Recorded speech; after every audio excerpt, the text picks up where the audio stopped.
Good morning, everybody. I'd like to call to order the Incarceration Prevention and Reduction Task Force Steering Committee meeting for October 22nd. It is 11 a.m. and we are meeting remotely. Um, there's several of us that have a meeting at noon, so we're going to try to work through this as fast as possible. I will stay past noon to continue chairing if need be, but I know Ann and Dan and uh, probably Perry Mowry have to run off to the other meeting. So, at any rate, let's get rolling. First thing we have is an update on crisis response efforts, ground level response, and coordinated engagement, GRACE, and crisis assistance helping out on the streets, the Cahoots program. And Jill, we'd have an NA on a presenter. What did we have in mind here? Is this an update from staff? I guess so. Unless Dan Okay. wants to add something. I'll tag along on Cahoots, but yeah, just a couple minor things, nothing big. All right. So the Health Department Human Services Division has met with the Mayor Fleetwood, and we've met with the county executive, and basically outlined for them our plan to lead facilitation of a planning and design process to enhance our behavioral health crisis response systems. And we're going to be providing an update and presentation to City Council on the 23rd of November, and then to County Council on the 24th of November on those issues.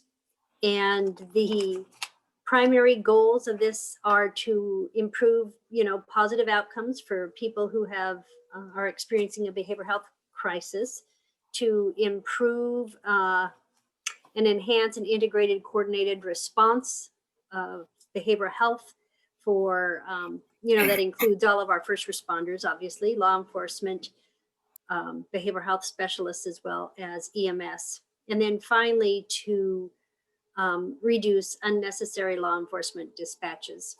So those are the goals of the program.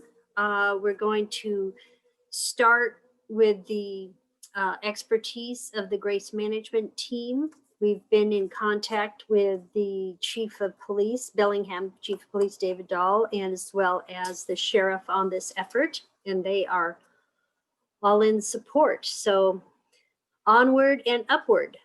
And obviously part of that is looking at all the models that are in place across the state or the nation, and figure out what components of those models might work for our community.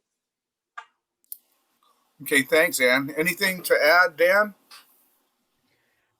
Yeah, I'll just add a few items. One is that Bellingham Police and the Mayor's Office decided to decommission one officer position, so that that funding will go towards GRACE. It's about $125,000.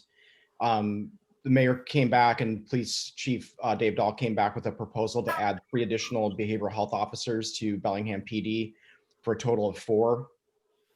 Part of the budget was to increase very modestly the city's contribution to the Crisis Stabilization Center. I think it was just like maybe $5,000 or $6,000 in addition to what was already there. So it's going in the right direction, not the wrong direction. That's a good thing. And there was a line item created for a 911 co-responder model for development. And I made it clear that I saw, as part of development, at least a limited pilot program when it's ready to do that. Obviously, it's not going to be ready right out of the gate, but months down the road when it is. So at least we can start collecting some patient data and some program data. And then the last thing I'll add is that the LEAD program, the Law Enforcement Assisted Diversion program, is kind of in the midst of soft launching. That program will bring 5 additional case managers to the community, which is, I think it's a huge step in the right direction when it comes to addressing behavioral health. There's a conference call next Tuesday during the lunch hour for local electeds, so we can talk to our local leadership about kind of where things are at with that, and talk to them about the program so they can be on the ground floor of this. So those are my updates. Okay, thanks, Dan. Any questions or comments? Yeah, Mike. First of all, thank you both for the updates, and this is great to hear a direction heading in this way. I'm curious about the addition of additional uniformed officers, whether they be behavioral health trained, as opposed to like expanding, behavioral health responders. So Dan, I don't know if that's something that you're prepared to answer. I was just curious about. It sounds like kind of a combined response, both expanding the police force in some ways through specialized trained officers, but then also creating a behavioral health response similar to Cahoots. Could you comment on that? Yes, currently the model with BPD is that the behavioral health officer, SARAD, is paired with, to some degree, case manager Laura Woods.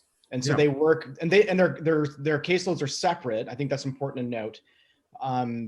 Laura's the clinician. She is the person that can bring that level of behavioral health care. So I did ask those questions during the presentation on October 5th, during the police budget process. While I welcome the addition of those uniforms, to me, they need to be credentialed or trained or both, or background or education in behavioral health. Beyond the extensive training that BPD gets, which is way more than most departments across the state. For behavioral health, we need to raise the bar a bit on this, and it needs to be, we need to have professionals in the field that have experience or education beyond the desire to help people, which I think we all want that. We all want to help folks that are in distress. So that's, I am pushing for that. I will continue to push for that. I'm trying to figure out a way to do that in a way that's going to bring the results that we want. Mm-hmm. So that's where I'm at with that. And Dan, I'm sorry, I got a little distracted, but you're pushing for what specifically? What I'm wanting is a minimum threshold criteria for a behavioral health officer. I want to be able to report to my constituents, many of whom are medical professionals or behavioral health folks, or work in public health, that just adding in name only behavioral health officers is not what this community desires. That's what I have heard that fed back to me from people that I've talked to, whether they be business owners or in education or in public health or what have you. What they want is the same thing that anyone would want.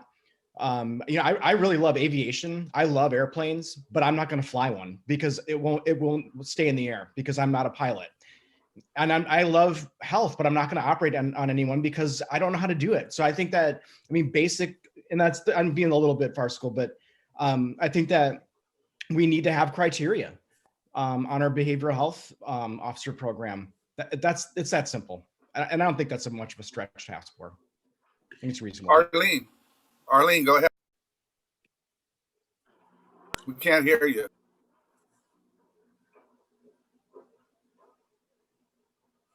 No. You stay down.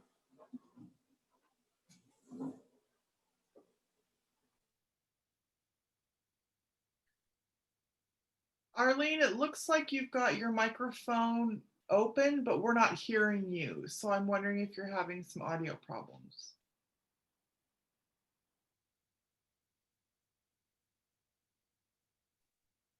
No, we're still not hearing you.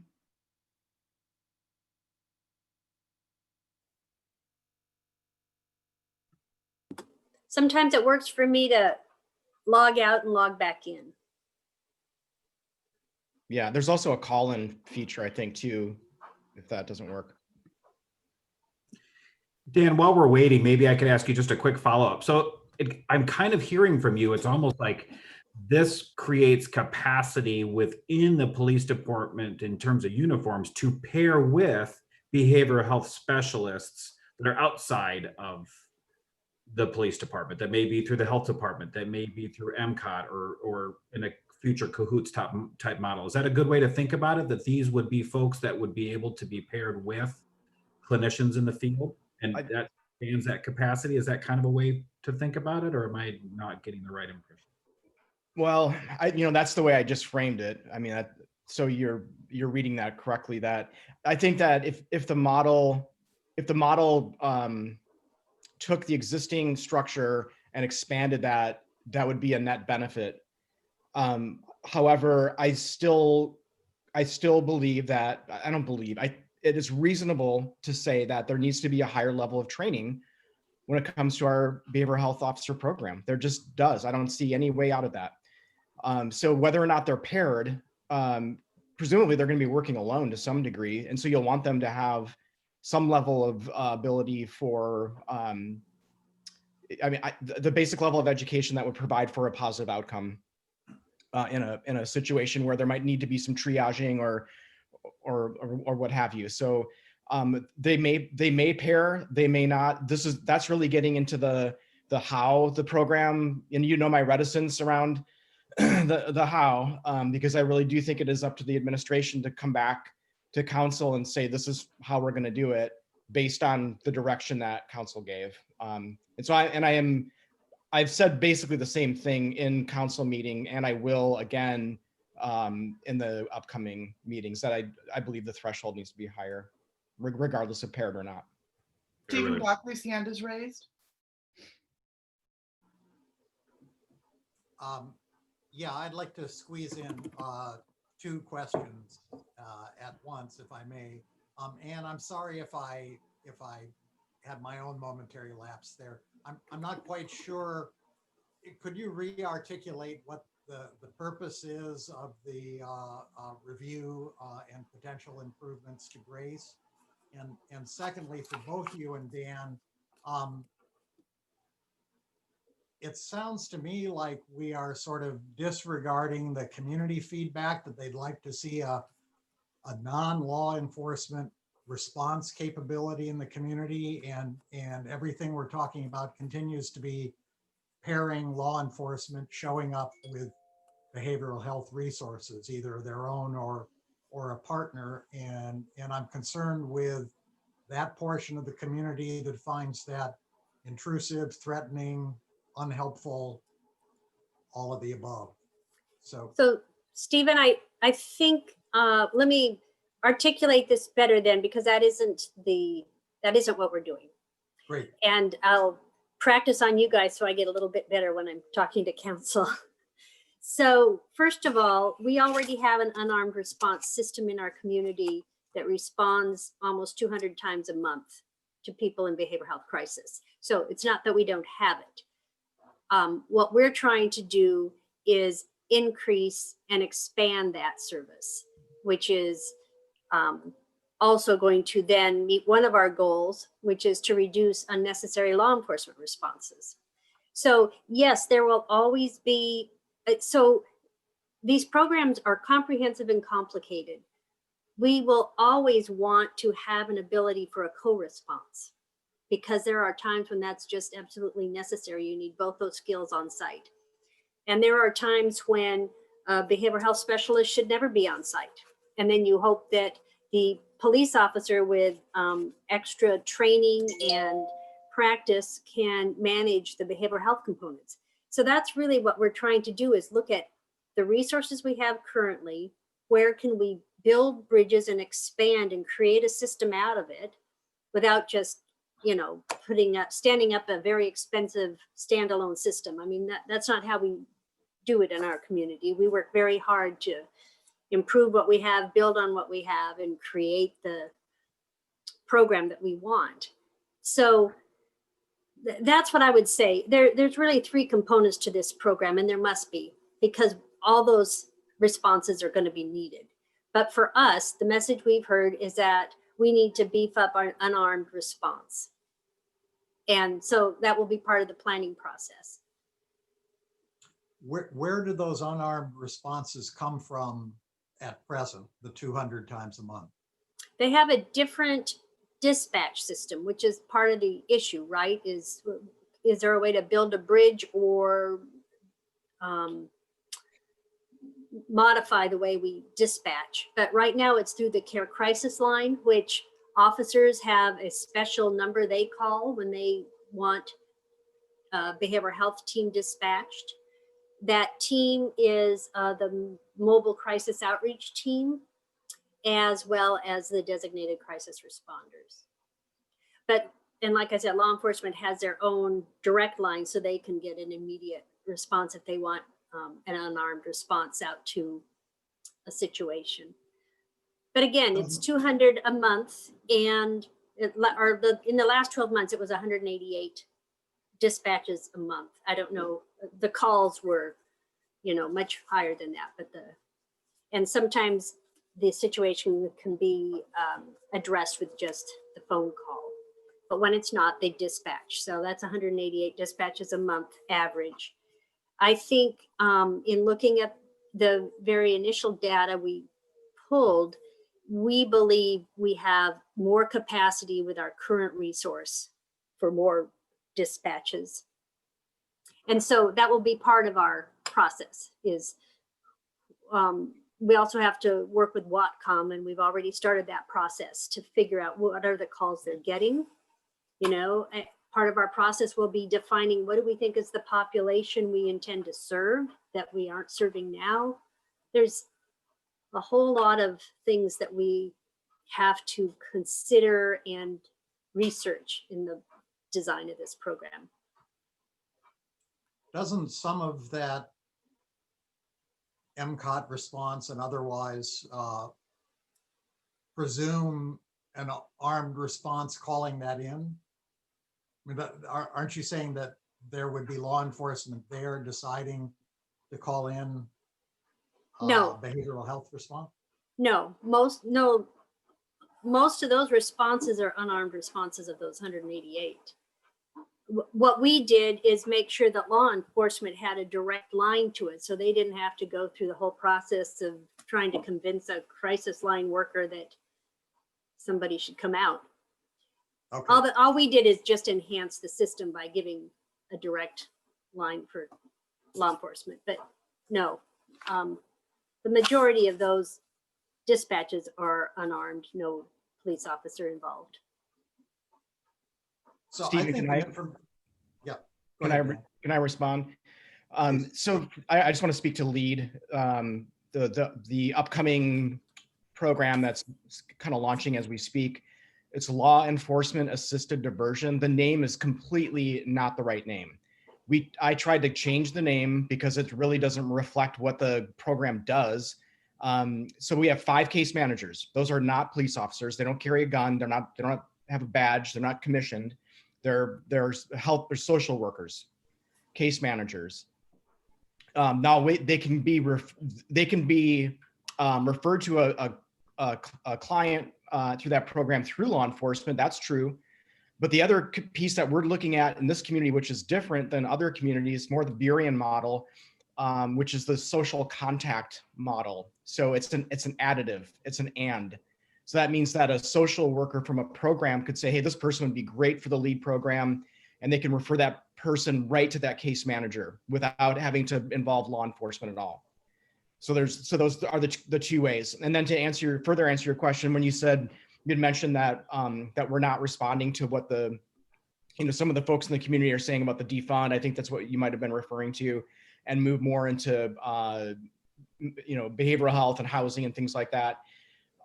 So Cahoots style 911 co-responder, which we discussed at the beginning here of this conversation, that is exactly that. So that would send a DCR, designated crisis responder, an RN or a nurse. And then hopefully the model that I want to get to is that it's followed by a second van where a community health worker arrives once the situation is a little bit more triaged and that person's crisis has been de-escalated. That community health worker can stay behind and help try to build a care plan for that individual, try to get them to try to figure out what's going on, connect them to resources, to whatever that person needs that community health worker can start to connect them to. So I'm looking at it very broadly. Law enforcement will be involved in some calls. That's just how it's going to be. And I wanted you to hear loud and clear that I'm pushing for those behavioral health officers to have that additive training, because during some calls there will be an officer involved. But if that officer has that elevated training criteria, then I think that's going to be just a better response, just based on the evidence that we've seen thus far. But I did want you to understand that there's a lot of unarmed components to this, and Ann's right on the MCOT thing. I think that's kind of the model that I think of when I think of how we do a co-responder model in our community. That's very helpful, and I appreciate that information from both of you. I think since a lot of people on the task force take information they get in our forum out into their own networks, their own life, their own clients, and since I regularly have trouble understanding the details of Grace and LEAD and MCOT and all of that, I'm just wondering if there's an effective way for us to have the kind of explanations you both just gave me, which were very helpful to the whole task force, so that we can all understand the moving parts on this and the efforts you're making. I put together an outline of the tasks that we will be involved in to develop, to really the process of planning and design. And I can't remember where I shared it. I thought it was one of our task force meetings. I think I shared it maybe at the Behavioral Health Committee. But that will be the outline that I share at the Incarceration Task Force. And I'm going to share it at the council meetings as well. And it does, besides just addressing the 3 primary goals of our planning and design effort, it also takes into account, pulling the data we need to understand who is it that we intend to serve that we're not serving well now, but also to identify what are the resources our community has that we can build on so that we maximize or optimize the resources we do have and that we fully utilize them in the way that we believe is going to be most beneficial to our community. So, Jill, I can certainly find that now in my yeah, and I recall you sending me something. I can look for it, and if I don't find it, then I'll let you know. But okay, I recall you thanks. sending something. So And then we could, if we could, we could even do a screen share before we're done here today. Okay, Arlene, go ahead, Ann. Or just that, and if you don't think that helps enough, Stephen, your input would be great. Okay, thanks, Sam. Just to Are you able to connect, Arlene, your audio? Can you hear me? Yeah. Okay. All right. So it's probably good that I was shut up for a while so I could really listen to all the things that you have to say and try to think about what's the whole system of thought about what we're trying to do. And the concern that I have is that it's in pieces. It's in little pieces that are being added gradually. This piece, that piece, this piece, that piece. It feels like there's not a central thrust of a plan that attacks all of the things that we're lacking. And there are many things that are lacking, which we've learned from listening to the reports in our subcommittees of the providers. Each time they come in and talk to us, we ask them, what do they need? And everybody needs more. So we already know that we don't have enough staff. We don't have enough counselors. We don't have enough coverage for the parts that are missing in our system. If we had those parts, then it wouldn't be necessary to use the police department very much at all. So we're trying to do a lot of things at the same time, and it's not simple, it's complex. But it is simple that the problem in our county is that we don't have the care that we need in order for people to be treated. It's not enough that they get picked up or brought in. They have to be able to be treated and treated quickly. We do not have this. We have little bits and pieces, and we're adding little bits and pieces so that the system is not filled out and complete. It's a system with really big, serious missing parts. So that's, you know, that's what I worry about. I just see it. I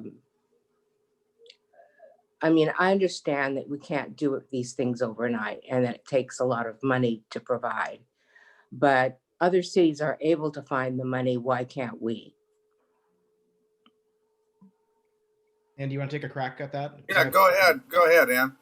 So, first of all, Jackie just sent me a copy of the document. Jill, if you want to allow me to present it. And then in response to what you were saying, Arlene, there is no county alone that has come up with enough money to fix the gaps in the system that the federal government and state governments have created. So I want to say that we've been pretty impressive with our outcomes with the GRACE program. And that wasn't a piecemeal program. We actually worked very, very hard to create an entire system. I do not intend to do anything but that with this next phase. I'll call it a phase, that we cannot build systems that go nowhere. You know, the path to nowhere kind of, which is what you're saying. Sometimes there's no place for people to go because you haven't built out another system. So part of our goal here is, again, to build a comprehensive system to the extent that we can deliver it. We don't want to overemphasize maybe crisis response and then not have enough follow-up. That's not a system, right?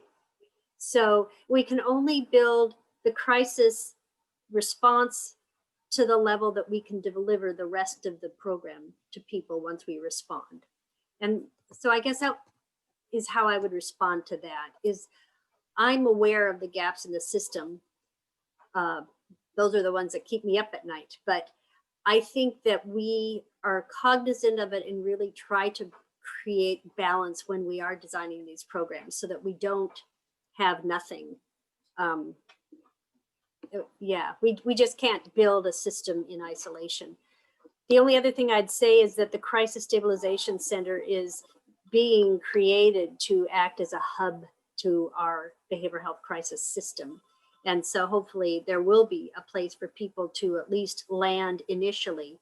That still doesn't address the piece that some of them need ongoing treatment in ways that are so intensive that we don't have that level of intensive service. Right, we don't have long-term hospitalization. People are nudged out of the hospital way too soon. And that's not good care. That's not, it's just not good psychological care, period. And it also adds to our repetition, the cycling behavior that we're trying to address. So yeah, I mean, I understand that you are up against the limitations that you are constantly up against. You're balancing everything, and it's a huge, huge responsibility. It's enormous. And I don't have an answer to that piece. You need 4 assistants helping you, and each with money. Yes, and each taking some of the burden because of, you know, part of what I'm saying is that this is the whole social care system that we're talking about. It's not just one little piece. It's the whole web of connections, because everything is connected to everything else and affects it. So if one piece is down, the other pieces suffer. And the people fall through on that section. So I don't know. I mean, I don't know. We need to, pray. I don't know. No, that's not really true. Although it wouldn't hurt. I'll only say that, you know, I can't argue about the whole mental health treatment system. I mean, it's all screwed up in this country. Yes. And yeah, we're going to do the best we can with what we have. And we're not going to set somebody up for failure or offer a false promise. I mean, that is my job. And I've said to Dan, I'm going to deliver everything possible, but I may not get it all the way there because we don't have it and can't get it. But I don't know that we would want to quit at that point. We just have to keep pushing to get the resources Right. to build the system we believe is Right. most effective.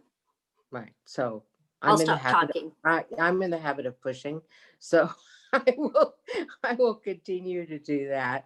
And I'll clap and congratulate all of us whenever we make a bit of progress or, you know, a step forward. And we have been doing that, and I'm very glad about it. I'm really excited about all these discussions that we're having about how to respond.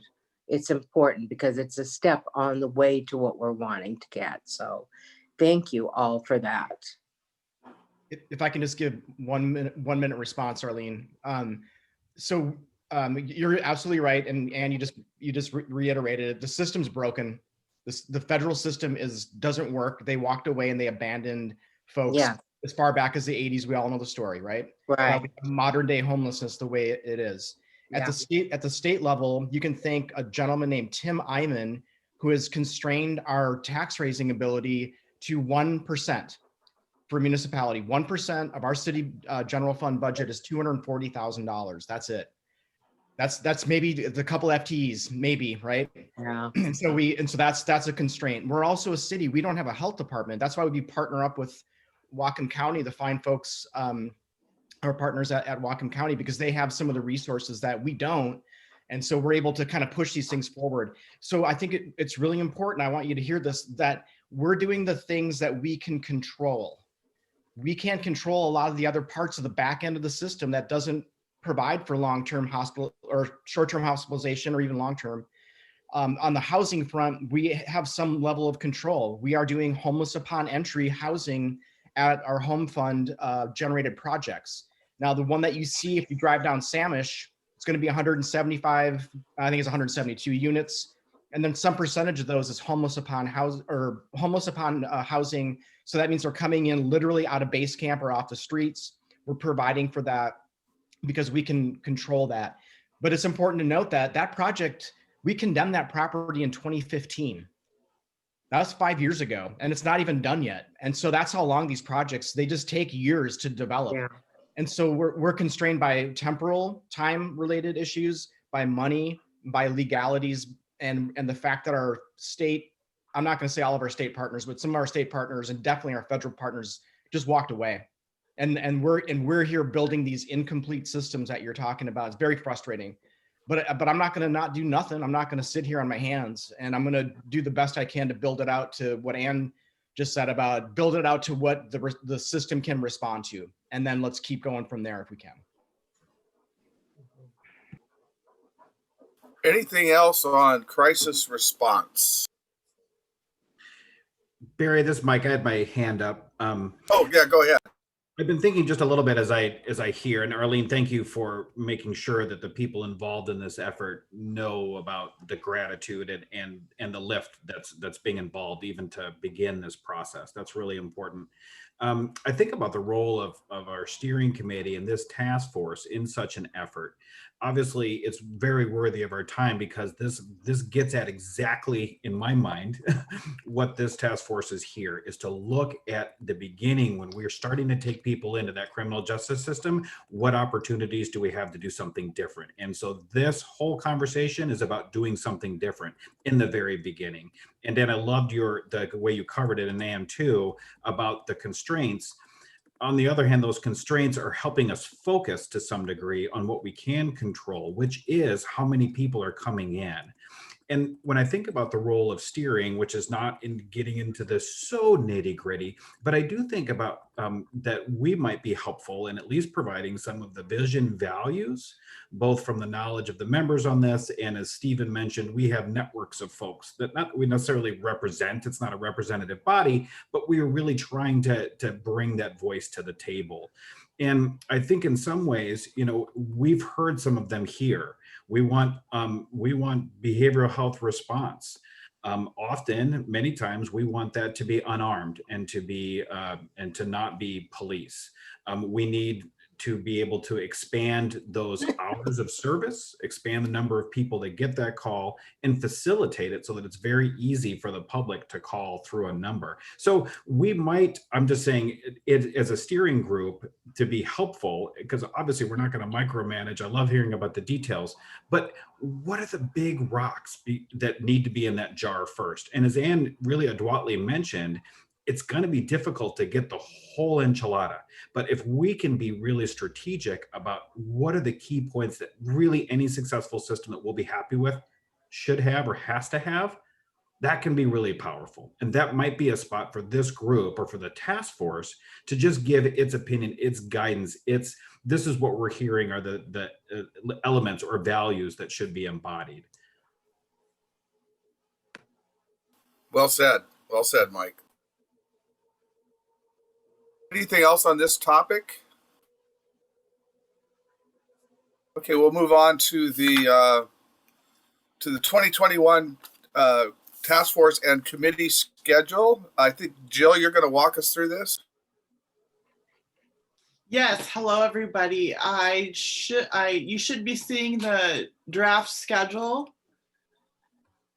First of all, my first caveat is the schedule for the full task force in the left-hand column is tentative. I haven't seen the Bellingham City Council schedule for 2021 yet, and I usually build around that. So this is just my best guess. My first question is December meetings. The December meeting of the full task force. Bellingham City Council normally meets the first 2 Mondays of December. And this year, the 3rd and 4th Mondays are the week of Christmas and the week of between Christmas and New Year. So my question is, do you want to move to a different day? Do you want to double book with the city, or do you want to meet on the 20th or 27th? Thoughts? Those are at 9 a.m. on Mondays, right? Yes. Okay. I'm gonna text Brian Heinrich in the mayor's office to see when we can get a schedule going. I'm okay if we double book, but I just want to make sure that we don't have early morning. Sometimes we have 10 a.m. Meetings, depending on how much volume of stuff there is that we're trying to get through. But I think I'd be okay with the December pieces kind of piggybacking on city council, but I'll get the schedule. Okay, we can leave it up in the air until we get closer to that date next year and you know more as well. So that's fine. My second question is steering committee schedule. Historically, steering committee has not really guided the task force agenda. But that's changed in the past year or so. So my question is, do you want to start having monthly steering committee meetings to develop the full task force agenda?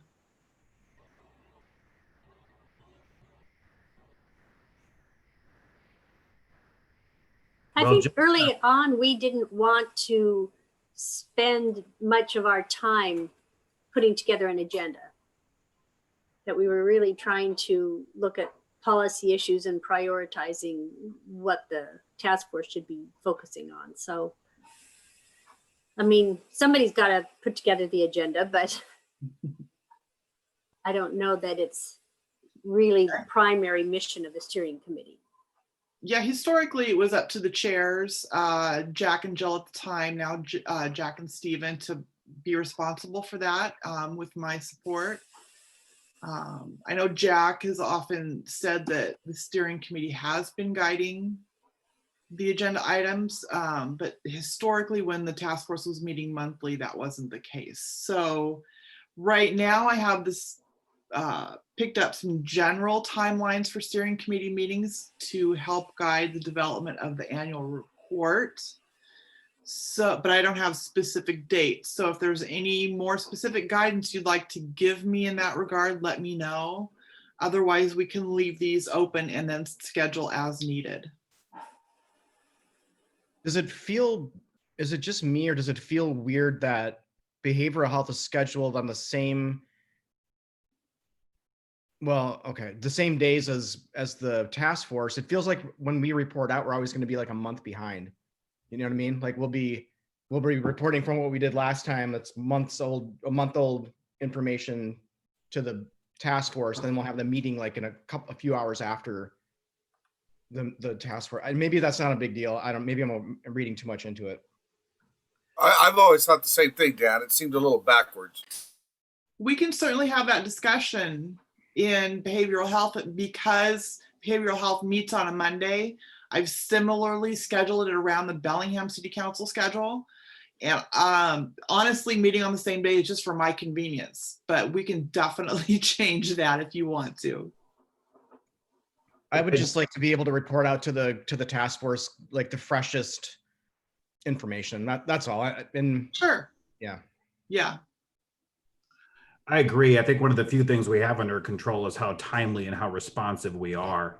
And if we have those gaps, obviously that depresses our ability to do so. Jill, I looked very briefly at the other committees, and I think there are kind of similar issues, right? And that like, for example, legal and justice systems, just looking at January, you've got 1 on the 4th, behavioral health same day, legal and justice meeting after that, crisis stabilization meeting after that. So it is kind of congruent throughout that the subcommittees have their January meetings after the main task force.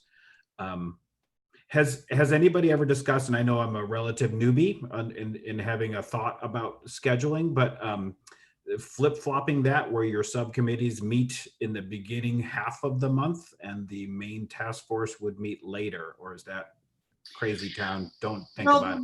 Sure. The reason for the January 4th full task force meeting is January is difficult because there's 4 Mondays in January and Bellingham City Council takes up 3 of them, and the 4th is a holiday.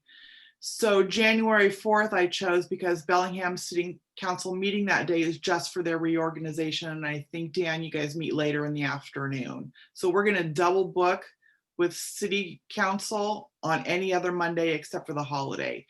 That's the reason for the January 4th date.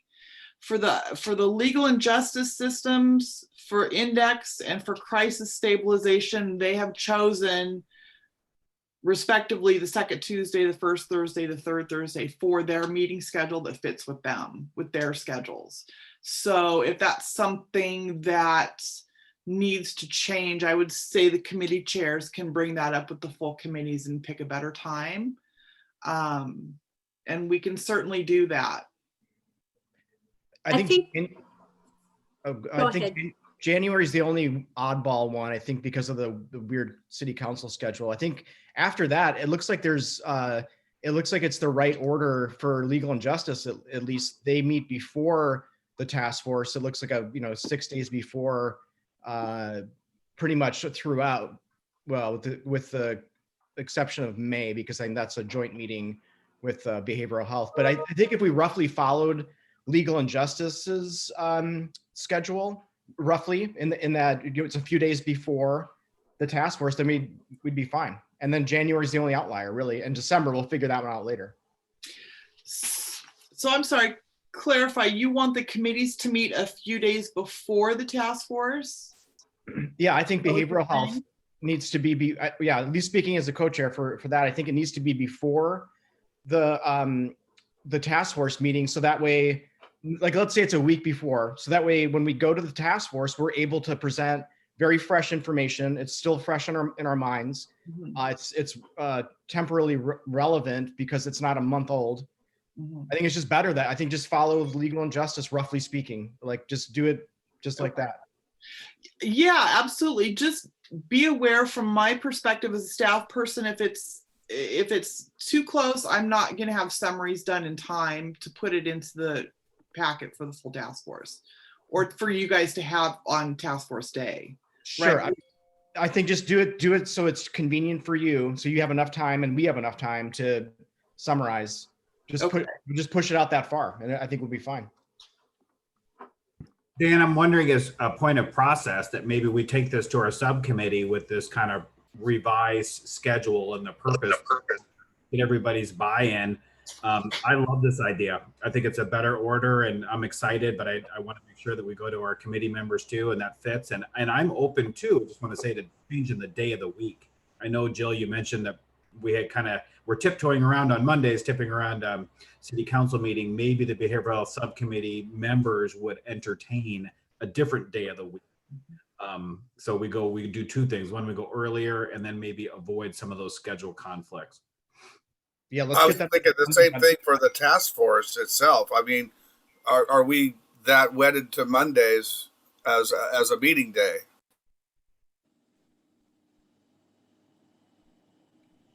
Go ahead, Dan.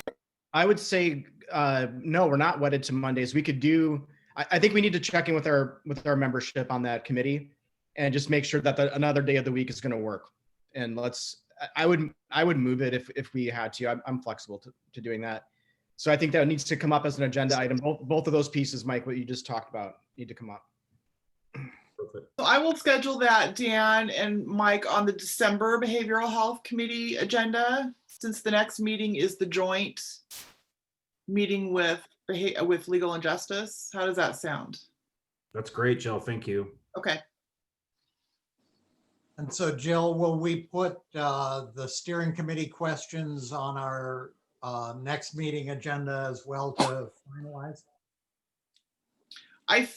We can. I think it's a steering committee decision on when the steering committee wants to meet. Yeah. And I'm like you. I had Jack's voice in the back of my head saying, no, steering committee does set the task force agenda. That's why it was created. But so I think we need to talk through that a little bit. I know Jack and I have always disagreed on this. When Ken was chair, he was very much, no, it does not set the agenda. But it doesn't matter to me either way. I just need to know one way or the other to put together a schedule. I think whatever function we do does serve the purpose of shaping the task force's work. And so I think the monthly or bi-monthly or as needed question is probably the most important one. I'm going to go be unpopular and say that, if we are providing some of that guiding, if we are supporting our chairs, co-chairs in their creation of that agenda, thus allowing a little bit more input, I would say, as well as removing some pressure off those two humans. And we have a task force that's receiving that guidance meeting monthly. Might it make sense to meet monthly? And you can shoot the messenger after I'm done for advocating for another meeting. But I just wonder if we're a little off in the cadence and the pressure. And I love the analogy of the foot on the pedal. And so I just want to bring that forward.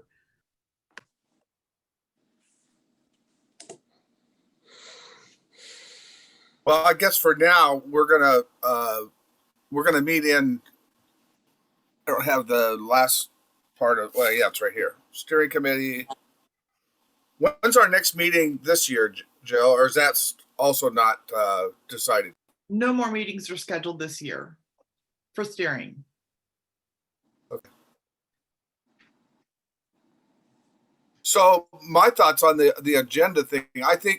I don't necessarily think it's a primary responsibility of this group, but I think it's a logical fallout from the discussions that we have that things do get up on the agenda that we've looked at. So I think it's a combination between the subcommittees and the steering committee. And I don't know how we coordinate that, but it just seems we do always have relevant material in these meetings that we want to bring forward. Agreed. Okay, so what do you need from us, Jill? It sounds like I'm hearing direction to go ahead and schedule steering committee monthly. I'm a yes. I'd be a yes. Okay. Yes. Yeah, sure. And to work with the behavioral health committee chairs to change the schedule for behavioral health committee so it meets before the full task force Um, yeah. Anything else? Well, I'll piggyback Mike's unpopularity by suggesting I'm a little uncomfortable with going from October until who knows when without a steering committee meeting to perform that shaping and prioritizing function. So I'm wondering whether it might be wise for us to schedule a December meeting in the first half of the month, since we're not having a task force meeting.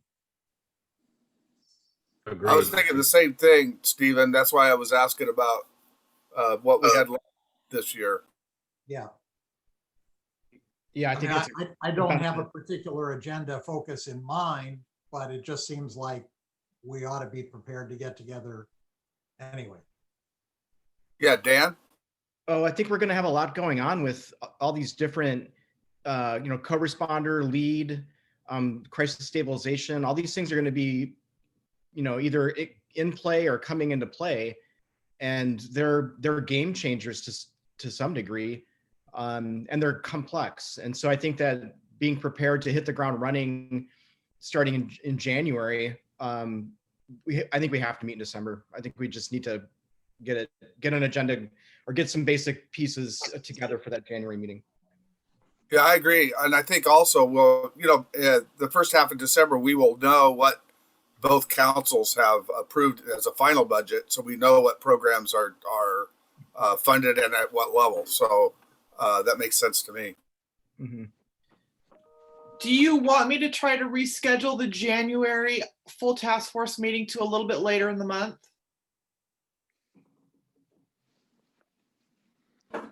I think, I'm not sure it matters where in the month it's scheduled. I think what matters is how soon before that meeting we've had the committee meetings. I don't have a problem with the 4th. I think there's plenty going on that can be discussed. Other thoughts? I would I tend to agree with agree with you. Ann, and we know it is a really unique month in how difficult it is to schedule. And Jill, that's great of you to even offer. But honestly, maybe it makes sense to have that one be a little bit of a non sequitur and not fit the pattern. But if we meet in December, can kind of shape that agenda, I think it'll be a powerful and very useful meeting anyways. And we will get the great alignment the other 11 months of the year largely. So I would say, I guess, leave it where it is personally. Okay. Okay. Got enough rescheduling work to do. Thank you, everyone.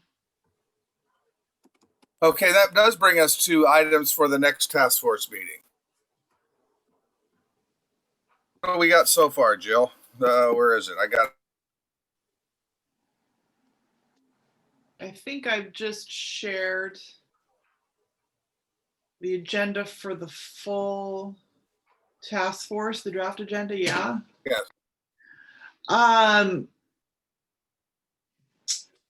It sounds like you want to include your discussion earlier today on the full task force agenda about co-responder crisis response. I think so. Okay. Does everybody else agree? Yes. Yes.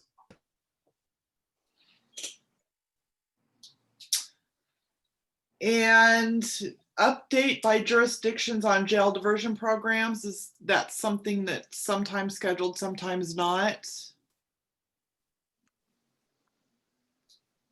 I think didn't we pass over that the last task force meeting? I believe so, yes. So it might be timely to pick it up Okay. this time around. And anything else? When is this meeting again? What is the date? This is November 2nd.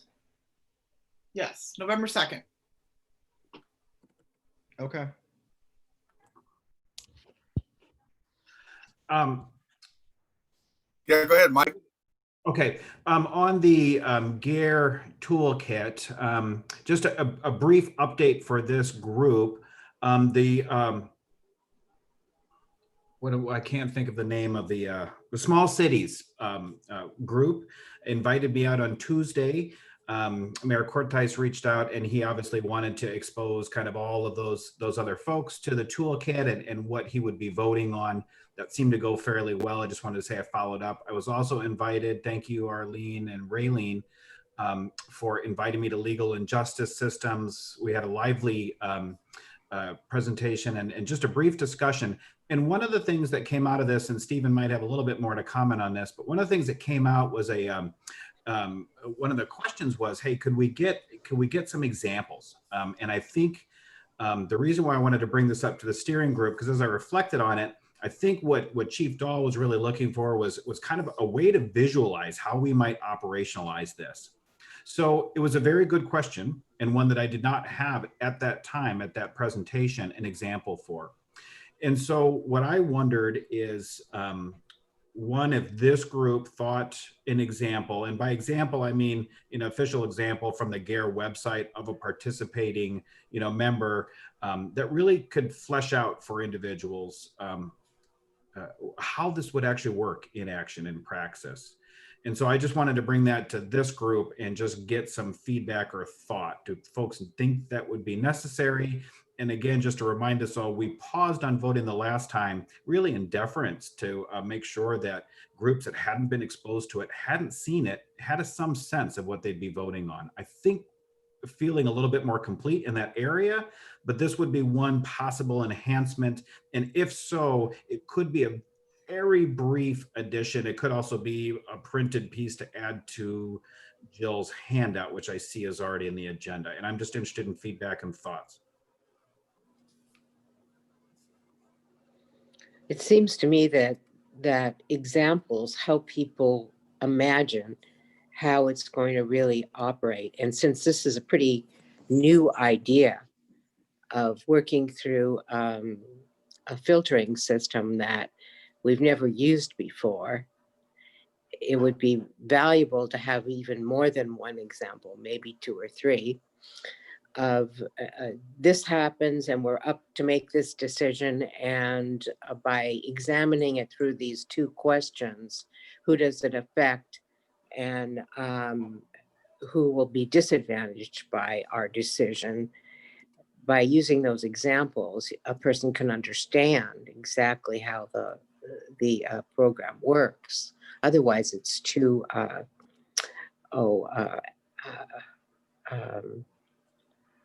unclear. Yeah, unclear. Yeah. Mike, I guess I've been thinking back over the legal and justice discussion we had, and then the phone conversation you and I had yesterday.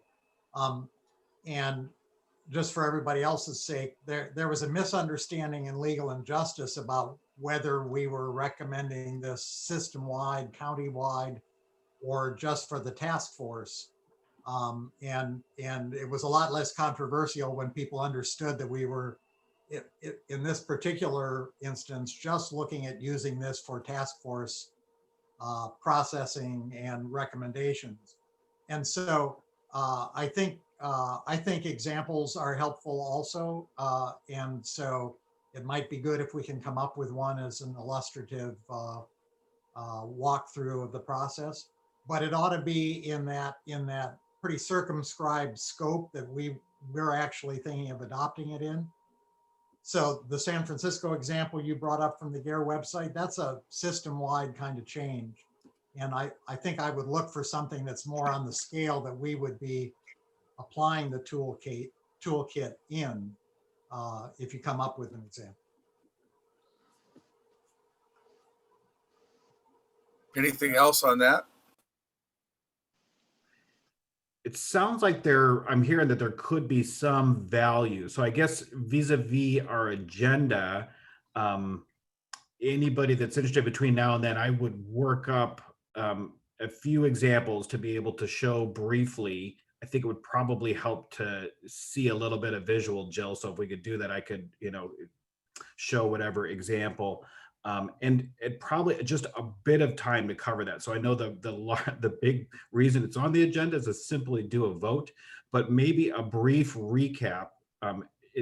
including the detail that Stephen mentioned that is so important that people know what is the scope. We're really talking about the task force and its work of the subcommittees with an example or two, and maybe just a few minutes, Jill, just to frame that right before the vote and give people the last bits of information they need to feel comfortable, confident that this is a good way forward. I don't know, maybe 5-10 minutes max. Of course, there should be plenty of time to do that, Mike. Can you email me Yes. whatever supplementary information you have by at the latest early next week I can do that. for the packet? Great, Yep. thank you. And Mike, if you want a couple of us to put eyes on options you identify, I'd be glad to take a look at those. Stephen, that's really appreciated. Yes, thank you. Yeah, I would too. I would too, Mike, if you want to send something my way. That would be super. I'd really appreciate that. Sounds great. Anything else for the agenda?